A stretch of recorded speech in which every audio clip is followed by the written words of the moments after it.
Today we bring you a very special conversation. One, hopefully, which is a blend of market wisdom, but also family banter. And that is why this, I think, for me as well, is a very special conversation.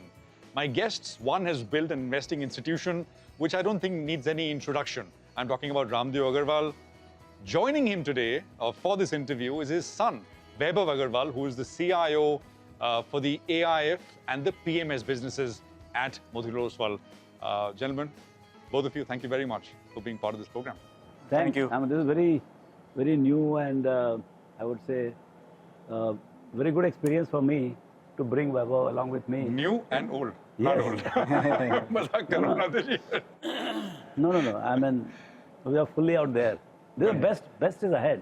Best is ahead. Happy Diwali to the both of you and to the teams and of course this wonderful institution. My pleasure to be here and grateful to be with you and my father on the interview. And Vaibhav, have you seen any of these? How do these Diwali interviews go? Have you seen any of the earlier ones? Yeah, you've done so many over the years. Yeah, when I was younger, I had seen it at that point. But I think every year there's some different color, different flavor, and so it's obviously a very interesting time to sort of be part of the market. Did both of you gel match what you guys were going to wear? No, till 10 o'clock in the morning, I didn't know what I'm going to wear. I knew what he's going to wear, but I didn't know about mine. So it came out with a... But he's looking fabulous, fantastic, and Diwali-like. Vaibhav, what are your earliest memories? I mean, you're here managing, the AIF and the PMS portfolios. Yeah. But what are your earliest memories of this business, basically? Yeah, so I think earlier, we were just a broker. So I remember we used to go to Natwar Chambers, which was one of our first offices next to the Bombay Stock Exchange. And there I used to get fascinated seeing the stock tickers sort of going, up and down. So I remember that was one of my earliest memories. And then I think that time, Dad and Mr. Oswal used to sit in one cabin. And if I was ever sort of making too much of a noise, I would get a shouting from Mr. Oswal because he was always a very strict disciplinarian. Not your father? I mean, he was more polite. He has a gentle way of being firmer, but Mr. Oswal is obviously sort of more strict, and so that was my earliest memories. And then I also used to play computer games. I remember because when I was a 4-year-old kid, that's what interested me. So since then, I've seen a lot more. 72 square foot office. When we started Motilal Oswal, I was so happy to walk into that office. 72 square foot. Was, in that we had Moti and me sitting next to each other, and then there was a working space where 4-5 guys were sitting and doing the clerical work, making the bills and contracts and all sorts of stuff. So in 72 square foot we started, and I was very happy when we ignored that office. And that was 1990. We got the membership and we started that office. And that's where Vaibhav was maybe 2-3 years old, and he used to come and... So he said that he would sit in the office and play computer games. What else can you do? Now markets have become computer games. Completely. I'm not a journey industry, right? My God. आपने कुछ मुझे पहले आप बता रहे थे. From what to what is? So you've seen 3 phases. Yes, I have seen. I mean, I read the book Value Migration, but I have seen the value migration right in front of me. When we started in '87, that time we were the first 2 or 3 chartered accountants to come in. It was a completely, like all the old Parsis and Gujaratis and Marwadi dhoti masters, Dhoti masters. So many of them were actually wearing dhotis. Of course, my father was also wearing dhoti, but they were elderly, respected, very respected community. But they were very old type, a lot of family kind of business, and small income, not much. It was not a big game, and markets were small, and from there. We took over. I mean, I don't remember any of those old guys in any significance now. Now, whosoever is there, they're all our generation or the new digital guys. So from us, the cake has expanded too much, very, very large. But now third part is happening. That is complete digital. Like your Zerodha, Grow, and whatnot. So those guys have taken almost like 70-80% market share in broking, and we are with that. Advisory driven, 20-25% of the... You've also expanded, not just broking. So many other businesses that you've... But our smartness is that we use all the cash flow to build other businesses, other associate businesses in the wealth management, private equity, AMC. So all those businesses we built, and that has what has made Motilal Oswal, kind of capital market powerhouse. Right. You know, so that's what, and now Right. the journey is different, and that's where now Vaibhav and Prateek's, their entries are there. Right. And they have to play the role. Did you always know that Vaibhav was going to be part of the business?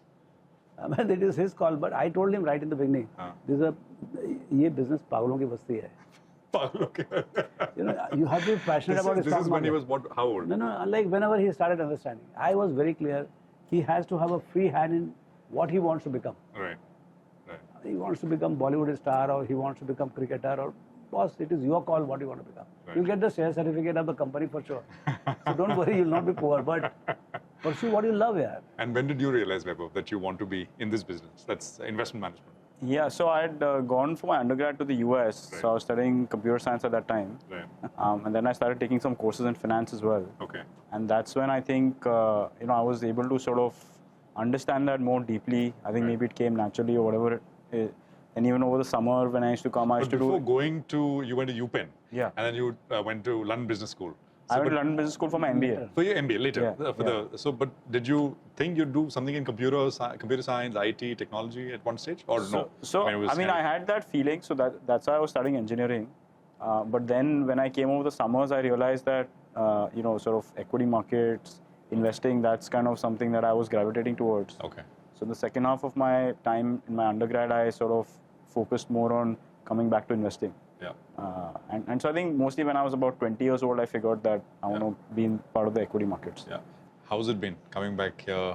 I think it's been great. I mean, I think the platforms like just exploded since the time I've been here. Right. I think every day there's so much to learn. Right. Because obviously there are phenomenal people over here, but you also get to meet amazing people outside. Right. Who are like the companies, the analysts. So I think it's a very fulfilling experience. When I said you cut your teeth as a fund manager. Yeah. Yeah. You know, I mean, you have to be a good fund manager. Otherwise, you're my son, that is one thing. Correct. But what competence you bring for the capital market? Is he a strict boss? Yeah, he's definitely a stricter boss. But polite, you said. Yeah. Or polite but strict. Polite but. I want to ask you, how did you actively as he was growing up? And I mean, Vaibhav is almost as old as Motilal Oswal, right? Yes. I mean, the organization. Yeah. Just a 2-year difference. Did you actively sort of teach him? I mean, concepts growing up. You're busy building the business, but no interaction that much. In the sense that not discussing so much about the company or business. Or right. I taught him only. He was learning Vedic maths. I don't know. Somehow he and his mother both they got into thinking that they must learn Vedic maths, which is much more mental maths actually. Correct. In that I said you must learn compounding. Okay. So after the dinner, when we go for a walk, just a stroll, he used to come and I taught him compounding then. When it must have been about 11, 12 years. You must have been. I think about 14, 15. 14, 15, yeah. Okay.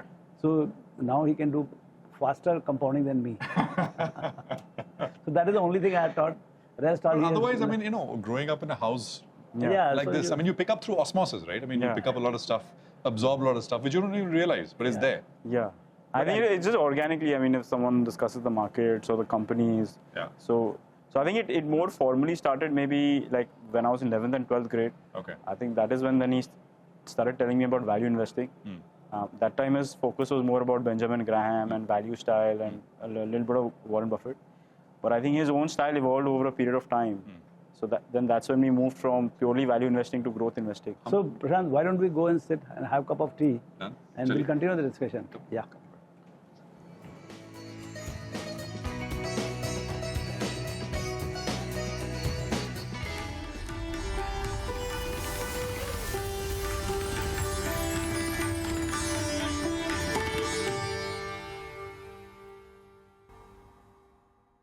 Raamdeo ji, I wanted to ask you, do you spend a lot of time together in office? Have lunch together or have fixed time where you can sort of connect? Zero. No interaction. I'm the boss. He's one of the fund managers. ये तो बड़ी ज़्यादती है. But ऐसे ही है. So I mean, like actually in AMC, I sit actually right next to the AMC. But now with the SEBI mandate, I'm not allowed to enter. Every time I enter, I have to give reason why I enter. So I've said I will not enter till 3:30. Right. Ever. Right. So I stay out and he's there inside as a fund manager. But now that he's part of the business, part of the investment management business, which you oversee, do you actively, as you said, I mean, there's you've not actively taught him how to invest or the frameworks or the models, etc. But now that he's part of the business, do you kind of spend time with him in that sense, or? No, I take reporting from his boss.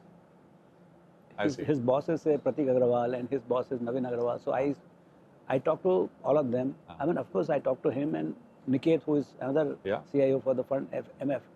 So I generally talk about the business, not about the stock picking. Right. What he's doing. If he wants to ask something, then of course. Right. But not much of active interaction with him about what he's doing in his fund, what his stock is buying, why he's buying. No, I don't get into that. Right. Do you find that as a missing piece or no? Not really. I think like earlier between 2012 and 2014, when I was just learning the ropes of investing, I think at that time I had the advantage of we had a much smaller team. He was more actively involved with asset management. So at that point I had the advantage of seeing him up and close for 3-4 years. So I think I was able to pick up a lot of things at that point in time. And then I think informally I have picked up things over the years from him. Right. So I think it's obviously like it's a huge honor to have someone like him, to look up to. But at the same time, I think a lot of my colleagues at work, and the analysts and the other managements who we interact, I think there's a lot to learn from them as well. A lot of them have, at least in Motilal, trained under you at some point or the other. So in a way, it's kind of that knowledge is seeping through, not directly maybe, but indirectly. Yeah, through our well-placed studies and some casual interaction also at home. Yeah. Exchanging of the books. Yeah. Some idea I would throw, he would throw, but I mean, so it's a continuous process. It's a cumulative process, I would say. Yeah. I want to ask both of you a question. What do you find about Vaibhav which is different from how you invest, how you think about things? Is there anything which stands out to you? No, one thing which stands out clearly is that he's got far more stable mind or calm mind than what I was at his age. Okay. So now I would be, even now I'm more talkative or more active than him. Right. But to have this kind of patience and what do you call? Sthirta. Yeah, sthirta, stability. Which is? So that's what he has. So he's a good listener. He will talk less. And he will do his homework. He's far more digital. Initially when Google came and, when I would ask any question, he will go to Google and figure out what's happening. I think do you also find the area of coverage is a lot more in terms of the kind of companies, or not really? I mean, no. I mean, now if you're sitting in this kind of AMC, the whole world comes to you. Correct. So and I'm busy in much more corporate activity. He's busy in actually fund management. Right. So the number of companies, 100, 150 companies are getting listed new. Correct. First time, and I'm struggling when the company guys, they pitch the idea, what this company does. From there we start. These guys, they know much more about each and every company. So now the future or present of even what's happening in the corporate development is all in their head. They are building new directory in their head. We are the top 500, old 500 is in our head. So new and old, not just old, new and old. And no, more old and few new ones. The something like say quick commerce and all, which fits into my head, that I'll pursue. Like he's able to think like 10, 15, 20 years for a stock or a company that he invests in. I think just given that like how volatile the external environment is and how quickly things are shaping up, sometimes it becomes a little difficult for me to maybe visualize how, in the midst of all those factors, will maybe an early stage company, behave after 10, 15 years. So I think obviously maybe because of his wealth of experience, over time he's seen that journey more. So he's able to visualize that. So I think that's something which maybe I'll learn over a period of time. Whether it is a HDFC, though I lost it in 6-8 months, then started with the Hero MotoCorp. I sat for 18 years. Then we did Infosys, TCS. That was a very short blast, And then we did Bharti, again 50x and all. So like that, we kept on. So I became more and more buy and hold, longer term. But it's a journey. Eventually he will also realize that as the money becomes bigger, when he has to manage thousands of crores prop, not AMC. In AMC, there is no taxation and all. So when he'll manage his own money, then he will realize that, boss, let's find a great idea. And you can't flip in and out, not continuously. That option is also there. Yeah. But where you should be sitting, you should be sitting. Yeah. I want to ask you a sector idea which He's the both best of guy. You ask him. No, he's not about what will do well, but anything you can disagreed on and one or the other. So I think back in 2014, I remember I was pitching TVS Motors to him, and I think he was more of the hero camp, back in the day. So hero and old faithful. Yeah. So I think old faithful. Yeah, old and actually, so there was a leadership change in TVS at that point. So I think from there on, TVS I think has obviously done very well, and kudos to them and the management there to sort of do what they did. So I remember I think that was one thing where we used to have a lot of disagreement about. So did you finally buy it or no? I think our funds. Once you disagree, then you don't. I think our funds have bought them over a period of time. Okay. But yeah, I mean, I think so there are obviously instances like that where we do. The reverse has never happened, right? Obviously, it's not happened. Yeah, but I bought a multi-bagger with his trip. That was Guru Finance. Guru Finance. Guru, I think, was one of your first kind of. Yeah. Guru, and there was another stock, no? Which was. So the first stock I ever bought was Nestle because I was doing my summer internship studying it. Okay. But then I think Guru Finance sort of came about. Guru was the HDFC subsidiary. The HDFC subsidiary that got taken over by Bandhan. So that it has HDFC management, and I think it was available at 1.5 book or something. Right. And it was growing very well and very well managed housing finance company. So yeah, it did very well. I think it went to at one point as high as 9 or 10 book. I think even today in the NBFC space, I think it is one of the highest ever recorded valuations. Right. So it's too cheap, very cheap for the growth and quality and parentage. So when he was in US, he came in summer and all. That this Nestle kind of thing, this one looks to be good. So I bought and then I bought and bought and bought. I made a lot of money in Guru. In Guru. Guru, yeah. So those kind of things happen. Let's do a rapid fire if both of you are up for it. Yeah, absolutely. Yeah, please. Quick ones. So let me start with the first one. One standout habit you admire in each other. In Vaibhav and Vaibhav, you and Raamdeo ji. So I think his patience and ability to sort of sit through for the long term, and I think he's very gentle with people.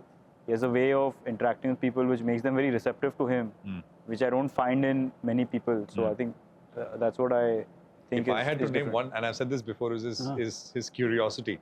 Which is he's so excited about things and new things that and he'll sit down and he'll ask you questions and always at least I've found that over the last 2 decades. Raamdeo ji, about Vaibhav? No, I admire his that coolness, that calm thinking, very composed, calm, and of course he knows compounding. So that's a big asset. Sorry, which one? He knows compounding well. I don't know to again remind him ever. So, do you read as much as? I mean, that's one of the first things he said. Pado. Read 30, 40, 50, but it doesn't matter what it is, but read. And so I don't read maybe as much as him, but I have these phases when I'll maybe read 3-4 books at one time. Right. And then I'll not read for a period and then sort of do it. So it's like a step jump that happens with me. Book currently on the bedside? What are you reading? Anything you're reading now? I'm reading this book on commitment. Actually, it's written by ex-army generals. Okay. And it talks about the importance of having absolute commitment in whatever you're doing. Okay. So I think that was very interesting to sort of learn. Raamdeo ji, book? Current book? Always. Books or book? No, book. Always a book. So I'm reading a book called The Brave New Wealthy World. Okay. Very exciting book, written in 2003 by Edmund. Okay. It's out of print kind of thing, but amazing book. Okay. A brave new wealthy book. Yes. A wealthy world. Wealthy world. Yeah. Okay. So this book is about in 2003 this prof who is now dean of Babson College. So this guy is saying that because of securitization, why America is rich? Because they did the securitization of the debt as well as equity, big time, and that is making the that cycle. All the savings are going into the assets, and assets are being securitized. So that whole cycle is on, and that is making them very rich. And I think fortunately, India also has the same kind of machine here. Correct. So he has projected the world will become so rich. It's not funny. By 2030, 2020, he said it will be 600 trillion. 600 trillion will be the wealth of the world because he thinks all global.